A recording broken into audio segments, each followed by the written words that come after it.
여러분, 교회 안에서뿐만이 아니라 교회 밖에서 자주 어떠한 일, 누구를 만나서 어떠한 난제 속에서라도 계속해서 내가 인생 고백으로 고백해야 될 것, 내가 채워야 될 것은 하나님은 나의 대체 불가의 힘과 능력인 줄로 믿습니다. 점점 우리 마음속에 교회를 다니면서 말씀을 받고 예배를 드리다 보면 점점 이렇게 치워지는, 청소되어지는 것이 있습니다. 그러면서 점점 이렇게 새로운 것이 들어와 채워집니다. 신앙이란 무엇일까? 신앙은 비움, 그 후 채움, 그것이 신앙입니다. 내 안에 지금 무엇을 비워야 될 것인가는 우리 서로 누구보다 자기 자신이 제일 잘 압니다. 하나님은 결코 만홀히 여김을 받지 않습니다. 나한테 속지 않으시는 분이십니다. 그러므로 비울 것을 비우면서 점점 채우는 것은 하나님, 제가 지금 예배드리고 있잖아요. 이거는요, 하나님이 대체 불가의 나의 유일한 힘이라는 것을 고백하고 있는 거예요. 하나님, 제가 지금 찬송 부르고 있잖아요. 제가 기도하고 제가 오늘 헌금 드렸잖아요. 하나님이 나의 유일한 힘이고 하나님이 나를 지켜주실 줄로 믿는 믿음으로 드리는 것이니 주님 받으시고 역사하여 주시옵소서. 이것이 마음에서 늘 싸우는데, 여러분, 어떠한 환경, 사람 속에서라도 몇 번만 한번 이겨보세요. 그럼에도 불구하고 내가 다시 입으로 회의를 하든지 걸어가든지 누구와 만나가 이야기를 하든지 중요한 일을 지금 결정하기 위해서 둘이 단판을 짓든지, 여러분의 마음으로 하나님은 나의 유일한 힘입니다. 능력입니다. 저를 긍휼히 여기시고 저에게 지혜를 달라고 말씀하실 때 하나님이 우리와 함께 하시기도 하지만은 어떤 때는 대신 싸우시는 하나님을 만날 수 있는 것, 그것이 우리의 의무요 특권인 줄로 믿으시기 바랍니다. 이 마음 전쟁에서 승리하시기를 축원해 드립니다. 인디안 체로키족이라고 있습니다. 체로키족 할아버지가 손주에게 이야기를 하는 내용입니다. 얘야, 나는 할아버지인데 늘 마음속에서 싸우고 있다. 두 녀석이 싸우고 있어. 그 두 녀석은 여우야. 내 마음 전쟁에서 첫 번째 늘 악이라는 여우가 나를 지배하려고 애를 써. 그 악이라는 여우는 나한테 때로는 의심을 주고 슬픔을 주기도 해. 어떤 땐 시기와 분노를 주기도 하고, 어떤 땐 이 악이라는 여우가 나한테 거짓말을 습관적으로 하게끔 만든단다. 그래서 열등감을 주기도 하고, 어떤 때 조금 일이 잘 되면 자만심을 주기도 하는 악이라는 여우가 내 안에서 자꾸 싸워. 근데 선이라는 녀석도 있어. 이 선이라는 여우는 나한테 할 수 있거든 기쁨을 주려고 하는 거야. 그리고 행복과 감사와 평화를 주려고 애를 써.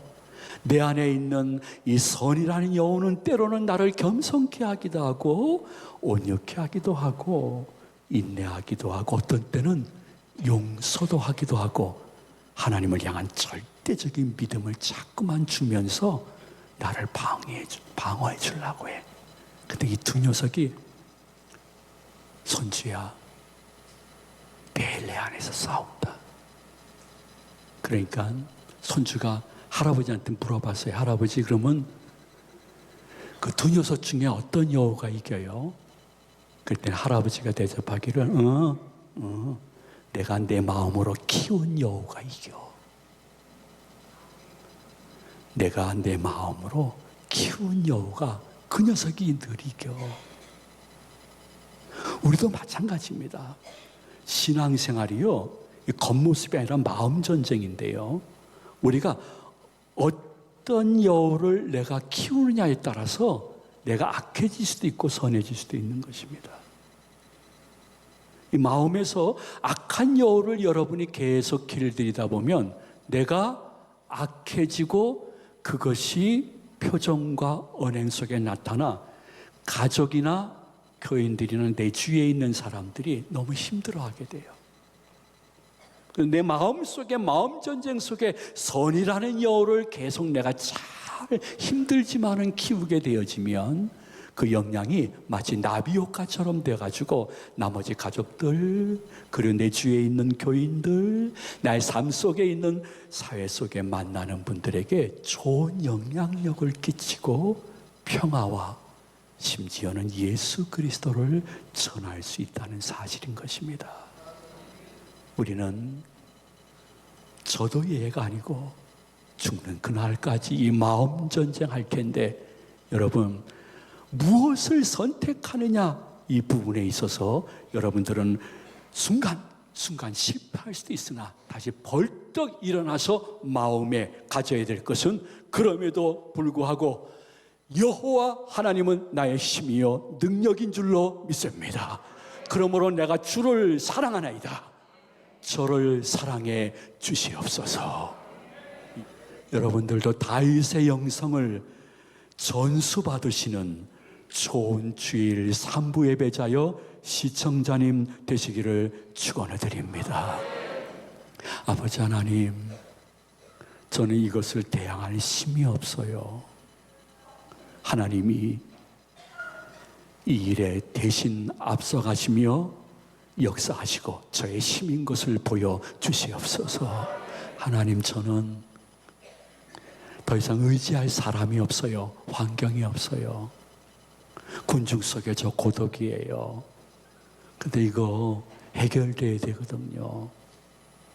저의 피할 바위로 오셔서 저에게 힘이 되시고, 그로 인해서 내가 그 바위 위에 높이 서서 나의 힘이 되신 하나님을 간증하고 전도할 수 있도록 저에게 역사하여 주시옵소서. 하나님, 이 난제를 저는 해결할 수 없어요. 제가 하나님을 조폭으로 믿는 것은 아니지만은 이 문제를 하나님이 해결할 수 있는 힘이 계시는 줄로 믿습니다. 하나님, 긍휼히 여겨주시고 저를 기억해 달라고 기도하다가 기다리다 그 기대가 기쁨과 기적이 되어 내가 만난 하나님을 다른 사람에게 전해볼 수 있는 간증자의 반열에 올라가는 우리 제이가족들 되시기를 주님의 이름으로 축원해 드립니다. 이 고백이 있는 사람, 교회 안에서가 아니라 교회 밖에서 이 고백이 더 생생한 분들은 1절 하반절에 시리 가는데 바늘이 따라오듯이 이 고백이 이어집니다. 우리 한번 2번 다 같이 봉독합니다. 내가 주를 사랑하나이다. 한 번 더, 내가 주를 사랑하나이다. 아멘. 이제 전과 달라지는 거예요. 우리가 주를 사랑하는 거 주님 아시죠? 이게 아닙니다. 하나님, 저분들이 주를 사랑한대요. 그게 아닙니다. 내가 이번 어려움을 통해서, 이번에 고난을 통해서 이제는 내가 개인적으로 단독적으로 아버지 하나님을 사랑하나이다. 하나님이 여러분들에게 받고 싶은 신앙 고백은 구체적으로 들어가면 개인적인 신앙 고백을 받고 개인적으로 찾아와 임마누엘 하시는 하나님이라는 것입니다. 여러분, 예수님도 12제자를 택했습니다. 근데 맨 처음에 택하니까 너무 무지하고 복음과 예수님에 대해서 모르니까 12제자를 데리고 공생의 초기에 제자들에게 신앙 고백을 묻지 않았습니다. 근데 예수님이 십자가에 달리셔야 되는 대속의 순간에 사역 말기에 예수님이 12제자들에게 신앙 고백을 받을 때 마치 우리 예배드리기 시작할 때에 같이 합심으로 사도신경 하듯이 나에 대해서 신앙 고백하라고 말씀하지 않았습니다. 그 많은 제자 가운데 베드로 한 명을 택해서 개인적으로 단독적으로 신앙 고백을 받기를 원했습니다. 베드로야, 나는 너에게 누구냐? 그때 베드로가 개인적으로 신앙 고백합니다. 주는 그리스도시요 살아계신 하나님의 아들인 줄로 믿습니다. 아이고 바요나 시몬아 네가 복이 있도다 하신 후에 부활하셔서 다시 베드로를 만났을 때 나는 이제 승천해서 재림주로 역사할 것이니 네가 내 양을 쳐라, 내 양을 먹이라 말씀하셨습니다.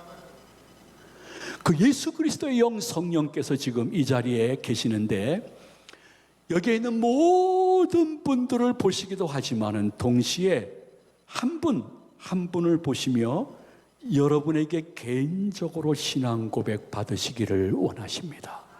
오늘 여러분들이 개인적으로 그분 앞에서 나의 힘이 되신 여호와여 내가 주를 사랑하나이다, 이것을 인생 고백으로 받침으로 말미암아 그분이 사랑의 증표를 나에게 매일 내리는 아침 이슬처럼 매일매일 삶 속에 허락해 주는 것을 감격하며 주일날 회개보다 감사거리 가지고 올라오는 성도가 되시기를 진심으로 축원을 드립니다. 우리가 유심히 본문을 봐야 될 것은 무슨 뜻이냐 하면요, 다윗이 이 고백을 할 때가 모든 일이 너무 잘 되고 평안하고 기쁘고 좋은 일이 반복되어 만사가 형통할 때 이 고백을 했을까? 전혀 아닙니다. 여러분 잘 아시죠? 사울왕과 그의 정예 부대들이 저 다윗을 내가 죽이리라, 죽이기 전에는 업무에 복귀하지 않는다 하면서 상과 들을 쫓아다니면서 끝까지 개미 새끼 한 마리까지 잡겠다는 모습을 가지고 추격해서 하루 사는 것이 하루살이 인생 같은 다윗의 외로운 때, 고통스러운 때, 무서울 때, 두려울 때, 사망의 흡지만 옥자길을 걸을 때, 그때 하나님을 제대로 만나고 그 하나님을 고백한 내용인 것을 봤을 때 여러분 고난이라고 다 나쁜 거 아닙니다. 우리 기독교인이라면 고난을 선용할 수 있는 지혜가 있으시기를 소망을 드립니다. 아버지 하나님, 나를 건져주시는 하나님인 것이 감사하며 무엇보다도 하나님은 나의 방패이시요 구원이시요 나의 산성이심을 믿습니다. 이렇게 말씀하시는 요 7가지의 배열을 보게 되면 하나님은 나의 피할 바위이십니다 하는 요 고백 앞에 3번을 고백합니다. 하나님은 나의 반석이시요 요새시요 나를 건지시는 자입니다. 근데 하나님 나의 피할 바위셨어요. 계속해서 하나님은 나의 방패이셨고 하나님은 나를 구원하셨고 나의 산성이셨습니다. 요 7가지 배열을 보면서 일부 해석학자들이 이렇게 이야기합니다. 이 고백 속에 다윗이 하루하루 유대 광야 지형을 이용해서 자신을 지켜주신 하나님을 고백하고 있다는 것입니다. 다윗이 피난했던 유대 광야는 굉장히 광야라는 표현도 어울리지만 사막 같은 곳이었습니다.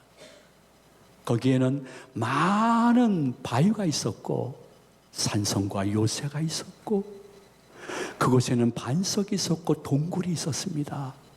근데 아버지 하나님께서 세상에 나와 이 일행들이 무엇이라고 그 엄청나고 막강한 정예부대가 돌아와 샅샅이 뒤지는데도 오늘 또 나를 어느 동굴에 어느 바위 뒤에 어느 산성 뒤에 심기시고 나의 일행들을 보호하시고 건지셔서 오늘 밤 이 바위굴 속에서 한잠 편히 잘 수 있는 것, 이것은 다 하나님의 은혜인 줄로 믿습니다 하면서 고백하는, 어쩌면 하루 저녁이 끝나고 우리가 드리는 지침 기도 속에 하나님은 나의 힘이시오, 그래서 내가 주를 사랑하나이다. 내일도 그 장소 그곳 하나님이 원하시는 대로 피하게 하셔서 저의 생명을 보존해 주셔서 결국 나중에는 나의 원수들 앞에서 내가 승리하는 모습을 하나님 보시고 기뻐하시고 영광을 받아 주시옵소서. 유대 지형을 배경으로 해서 본문을 해석하지 않았느냐 추석하시는 분들도 있습니다. 그러므로 성도 여러분, 우리가 예수님 믿고 교회 다니며 하나님을 섬긴다는 것은 굉장히 내세까지 보장된 일이지만은 가끔 예수님을 잘 믿기 때문에 당하는 고난도 있을 수 있습니다. 아픔도 있고 외로움도 있고 왕따도 있을 수 있습니다. 실패? 있을 수 있습니다. 예수님 잘 믿고 부정부패와 야합하지 않고 그 사람과 같이 손을 잡지 않아서 내가 실패할 수도 있습니다. 그러므로 참된 기독교인은 이 불신 사회에서는 환영받는 다수가 아니라 핍박받는 소수에 들어갈 때도 있음을 인정해야 됩니다. 근데 그런 때 우리가 마음속에 기억하면서 하나님 저한테 왜 이러세요? 어떻게 이럴 수 있어요? 그게 아니라 하나님 왜 이러시죠? 사건 중심이 아니라 해석 중심으로 하나님 왜 이러세요? 고난에도 하나님의 뜻이 있으세요? 하나님 이 고난을 통해 저한테 무슨 말씀을 하시는 거예요? 교훈해 주시는 거예요? 그래요? 예, 알았습니다. 제가 하나님 의지하고 한번 이겨내겠습니다. 신앙의 변질을 갖지 않겠습니다. 고난이라고 다 저주가 아닙니다. 고난이라고 다 부정적인 결과가 나오지가 않습니다. 최소한도 하나님의 자녀들에게는 고난이 위장된 축복일 수도 있습니다. 왜냐하면 성경 외에 전 세계적으로 120여 개국의 언어로 번역된 작품이 있습니다.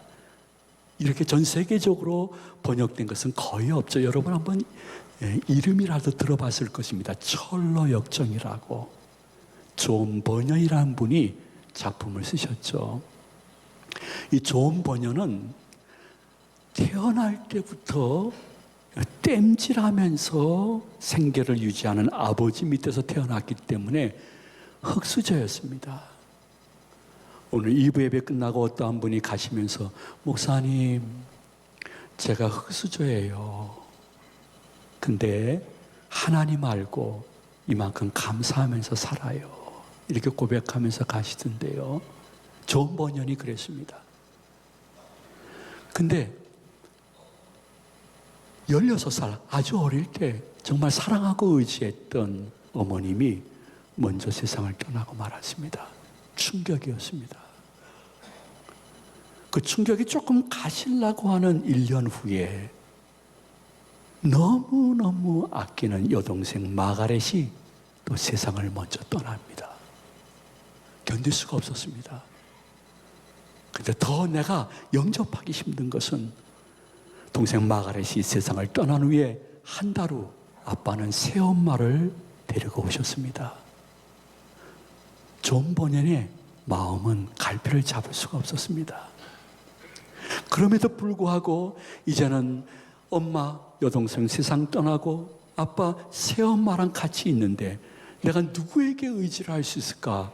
친구들과 깊은 교제가 있었는데 정말 사랑하고 교제했던 좋은 친구가 전쟁터에 나가서 죽었다는 전사 소식을 받게 됩니다. 억장이 무너졌습니다.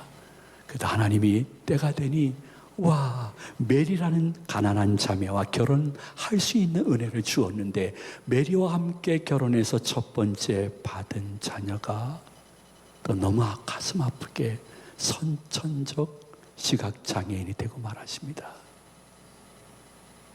그러다가 4명의 자녀를 더 낳았는데 4명의 자녀를 다 낳은 후 존 버년의 아내는 또 먼저 세상을 떠났습니다. 유대 광야를 헤매던 다윗, 처지와 거의 비슷하지 않을까? 어쩌면 여러분 가운데 목사님, 제가 그래요. 지금 우리 가정이 그래요. 하시는 분 분명히 계실 것입니다. 존 버년이 그렇게 하려고 계획한 거 아닙니다. 하도 환경이 너무 자기를 옥죄이고 있으니까 탈출구로 자연스럽게 술에 도취하게 되었고, 그리고 모든 도박과 춤과 여자에게 빠져들어가가지고 방탕한 생활한 그 내용을 쭉 얘기하려고 하면 오늘 설교 시간이 너무 짧아요.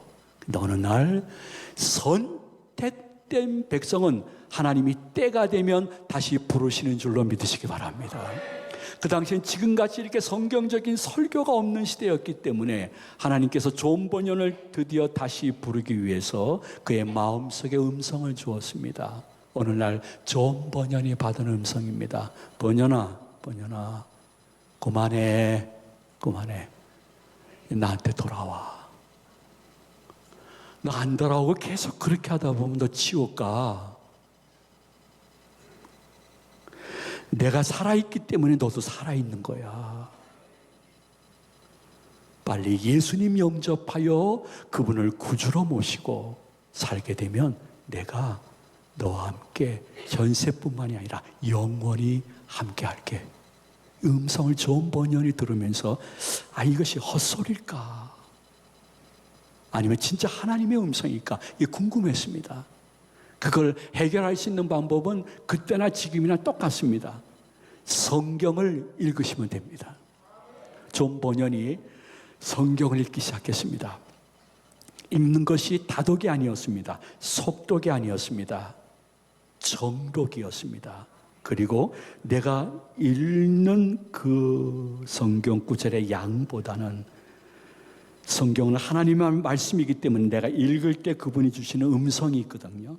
깨달음이 있고요. 교훈도 있지만 위로도 있죠. 그래서 내가 이 한 장을 읽었을 때, 이 몇 절을 읽었을 때 오늘 저에게 필요한 말씀을 달라고 묵상기도 하면 하나님이 그 본문을 통해서 여러분에게 말씀을 주셔서 그것이 이정표와 나침판이 될 줄로 믿으시기 바랍니다. 존 버년이 그렇게 묵상하다가 이게 내가 헛소리를 들은 게 아니구나, 하나님의 음성을 들은 거구나 하면서 그는 다시 하나님께 돌아와 하나님은 살아계십니다. 그분은 나의 힘이시오. 내가 그분을 사랑합니다. 고백하면서 그 극한 어려움 속에서 철로역정 작품을 완성을 해서 우리 신앙의 후대들과 신학생들에게 읽고 새롭게 될 수 있는 은혜를 주신 것입니다. 이러한 흐름이 너무 싫었든지 어느 날 그 후에 니체는 말했습니다. 신은 죽었다. 사신론을 주장하며 많은 사람들을 현혹했습니다. 그 후에는 사르트르라는 사람이 나타나서 인간의 자유를 위해서 신은 죽어야 된다. 살신론을 주장하면서 많은 사람들에게 하나님에 대한 신앙을 흔들게 했습니다. 그러나 지금까지 주님의 교회가 여기까지 올 수 있었던 것은 하나님은 죽었다. 인간의 자유를 위해서 하나님은 죽어야 된다 하는 흐름 속에서라도 다윗처럼, 여러분처럼 아닙니다. 하나님이 나를 다시 돌아오게 했습니다. 하나님은 살아계십니다. 그분은 나의 힘이십니다. 내가 그분을 사랑합니다. 그래서 그것을 보시고 그분이 나에게 찬양을 받을 만한 일을 하셨고 내 원수들에게서 나를 건지셨다는 고백하는 분들 때문에 아직도 주의 구원사는 진행이 되고 있는 것입니다.